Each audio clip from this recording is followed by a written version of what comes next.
नमामि शमीशान निर्वाणरूपं विभुं व्यापकं ब्रह्मवेदस्वरूपम्। नमस्कार दोस्तों, आप सभी का आपके चैनल डिवाइन भक्ति में स्वागत है। आज हम सुनेंगे श्रावण माह महात्म का 12वां अध्याय स्वर्ण गौरी व्रत का वर्णन तथा व्रत कथा। ईश्वर बोले, हे ब्रह्मपुत्र, अब मैं स्वर्ण गौरी का शुभ व्रत कहूँगा। ये व्रत श्रावण मास में शुक्ल पक्ष तृतीया तिथि को होता है।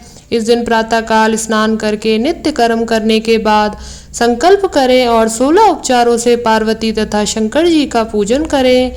इसके बाद भगवान शिव से प्रार्थना करें, हे देव आइए, हे जगतपते, मैं आपसे प्रार्थना करता हूँ, हे सुरसत्तम, मेरे द्वारा की गई पूजा को आप सभी स्वीकार करें।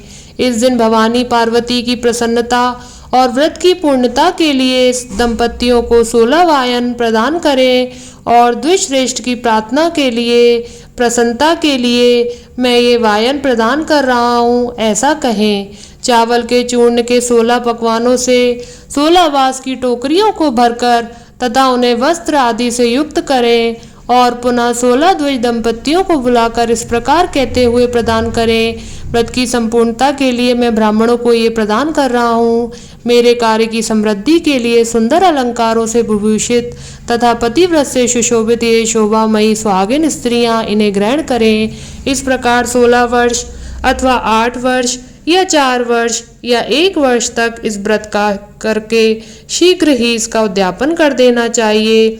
पूजा के अनंतर कथा को श्रवण करके वाचक की विधि पूर्वक पूजा करनी चाहिए। सनत कुमार बोले, हे प्रभु, इस व्रत को सर्वप्रथम किसने किया, इसका महात्म कैसा है और इसका उद्यापन किस प्रकार करना चाहिए, ये सब आप मुझे बताएं। ईश्वर बोले, हे महाभाग, आपने उत्तम बात पूछी है। अब मैं आपके समक्ष मनुष्यों को सभी संपदाएं प्रदान करने वाली स्वर्ण गौरी नामक व्रत का वर्णन करता हूँ। पूर्व काल में सरस्वती नदी के तट पर सुविला नामक विशालपुरी थी। उस नगरी में कुबेर के समान चंद्रप्रभ नामक एक राजा था।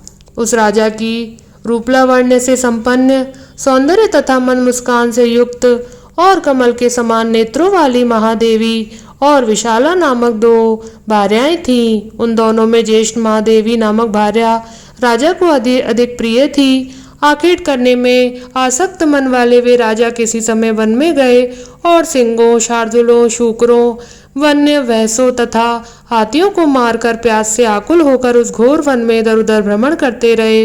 राजा ने उस वन में चकवा चकवी तथा बतखों से युक्त भ्रमरों तथा पिंकों से समन्वित और विकसित मल्लिका, चमेली, कुमुद तथा कमल से सुशोभित अप्सराओं का एक सुंदर सरोवर देखा। उस सरोवर के तट पर आकर उसका जल पीकर राजा ने भक्ति पूर्वक गौरी का पूजन करती हुई अप्सराओं को देखा। तब कमल के समान नेत्रों वाले राजा ने उनसे पूछा, आप लोग ये क्या कर रही हैं? इस पर उन सब ने कहा, हम लोग स्वर्ण गौरी नामक उत्तम व्रत कर रही हैं। ये व्रत मनुष्यों को सभी संपदाएं प्रदान करने वाला है। हे इंद्रश्रेष्ठ, आप भी इस व्रत को कीजिए। राजा बोले, इसका विधान कैसा है और इसका फल क्या है, मुझे ये सब विस्तार से बताएं। तब वे सारी स्त्रियां बताने लगीं, हे राजन, स्वर्ण गौरी नामक व्रत श्रावण मास की शुक्ल पक्ष की तृतीया को किया जाता है। इस व्रत में भक्ति पूर्वक अत्यंत प्रसन्नता के साथ पार्वती तथा शिव की पूजा करनी चाहिए। पुरुष को 16 तारों वाला एक डोरा दाहिने हाथ में बांधना चाहिए। स्त्रियों के लिए बाएं हाथ में या गले में इस डोरे को बांधना चाहिए। ये सब सुनने के बाद संयत चित्त वाले राजा ने भी उस व्रत को संपन्न करके 16 धागों से युक्त डोरे को अपने दाहिने हाथ में बांध लिया। उन्होंने कहा, हे देव देवेशी, मैं इस डोरे को बांधता हूँ, आप मेरे ऊपर प्रसन्न हो और मेरा कल्याण करें। इस प्रकार देवी का व्रत करके वे अपने घर आ गए। राजा के हाथ में डोरा देखकर ज्येष्ठ रानी महादेवी ने पूछा और सारी बातें सुनकर वह राजा के ऊपर अत्यंत कुपित हो उठी।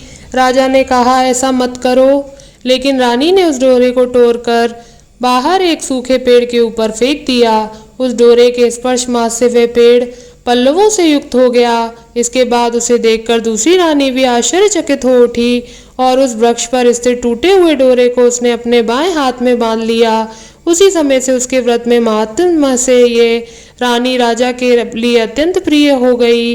वह श्रेष्ठ रानी व्रत के उपचार के कारण राजा से त्यक्त होकर दुखित हो वन में चली गई। अपने मन में वह भगवती देवी का ध्यान करते हुए मुनियों के पवित्र आश्रम में निवास करने लगी।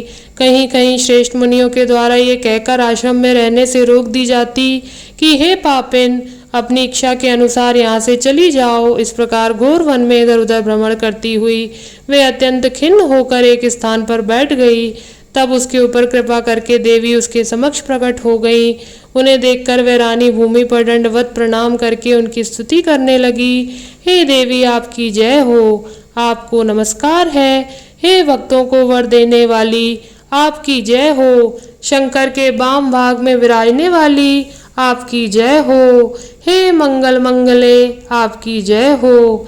तब देवी की भक्ति के द्वारा वरदान प्राप्त करके उन गौरी की अर्चना करके उसने जो व्रत किया उसके प्रभाव से रानी के पति उसे घर ले आए। उसके बाद देवी की कृपा से उसकी सभी मनोकामनाएं पूर्ण हो गईं।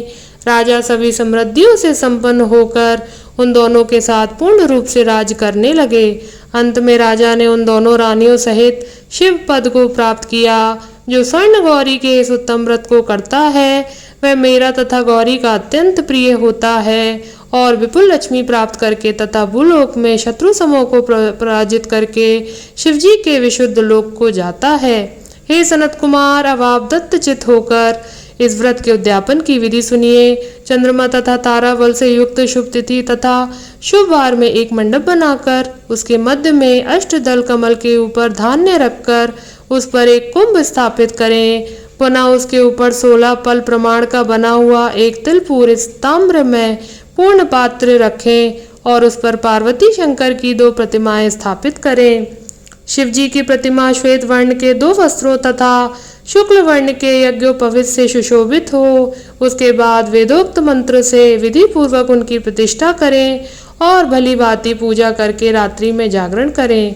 इसके अनंतर प्रातः काल पूजा करने के बाद होम करें। सर्वप्रथम ग्रह होम करके प्रधान होम करें। हवन के लिए यव मिश्रित तिल ग्रह से पूर्ण रूप से सशक्त होना चाहिए। 1000 अथवा 100 आहुति डालनी चाहिए। उसके बाद वस्त्र अलंकार तथा गौ के द्वारा आचार्य की पूजा करनी चाहिए और वायन प्रदान करना चाहिए। इसके बाद ब्राह्मणों को भोजन कराना चाहिए, साथ ही 16 दंपतियों को भी भोजन कराना चाहिए। अपने द्रव्य सामर्थ्य के अनुसार उन्हें भूयसी दक्षिणा देनी चाहिए। अंत में हर्षोल्लास से युक्त होकर बंधुजनों के साथ स्वयं भोजन करना चाहिए। इस प्रकार श्री स्कंद पुराण के अंतर्गत ईश्वर सनत कुमार संवाद में श्रावण मास महात्म्य में तृतीया में स्वर्ण गौरी व्रत कथन नामक 12वां अध्याय पूर्ण हुआ।